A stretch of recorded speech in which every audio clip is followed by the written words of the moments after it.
جس گھر میں حدیث کی کتاب ہو تو گویا کہ آدمی وہاں اس پوزیشن میں ہے کہ پرافٹ سے اس کا کنورسیشن ہو سکے. تو میں سمجھتا ہوں کہ یہ لٹرلی صحیح ہے. ہر ایک آپ میں سے اس کا تجربہ کر سکتا ہے.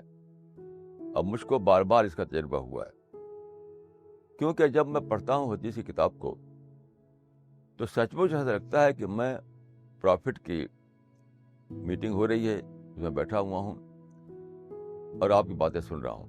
ایسا بھی ہوتا ہے کہ میں پوچھ رہا ہوں، آپ جواب دے رہے ہیں اس کا. ایسا بھی ہوتا ہے. جیسے کہ ایک بار ایک بہت ہی مجھ پر ایک تجربہ گزرا جس کو شاید میں نے یہاں بیان بھی کیا ہو، کہ بہت پہلے جب میرے مائنڈ میں آیا کہ مجھے یہ مشن شروع کرنا چاہیے تو اس وقت میں اپنے کو لونلی فیل کرتا تھا. تو ایک طرح کا دل میں ڈاؤٹ تھا کہ میں کیسے شروع کروں، کیا ہوگا کیا نہیں ہوگا، اکیلے اتنا بڑا مشن کیسے شروع کر دوں. تو یہ مجھے ایسا لگا کہ ڈائریکٹ طور پر مجھے اس کا جواب ملا حدیث کی کتاب سے. ڈائریکٹ، جیسے کہ میں پوچھ رہا ہوں اور پرافٹ مجھے اس کا آنسر دے رہے ہیں اس حدیث کی شکل میں. کہ جب یہ حدیث میرے سامنے آئی تو مجھے لگا کہ پرافٹ کی طرف سے مجھے اس کا آنسر مل گیا. وہیں پر میں نے فیصلہ کر لیا. وہ تھا یہ کہ من جعل الہموم ہما واحدا اما آخرتہ کفاہ اللہ عن ہموم الدنیا.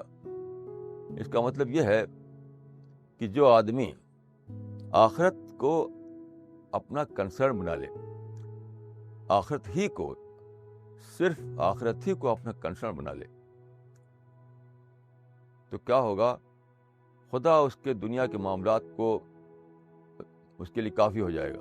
ظاہر ہے کہ اس طرح کا مشن چلانے میں یہ اندیشہ ہوتا ہے کہ دنیا کے جو معاملات ہیں، جو ورلڈلی افیئرس ہے، وہ کیسے کیا ہوگا اس میں، کہ ہم تو اپنے کو لگا دیں گے آخرت کے معاملے میں.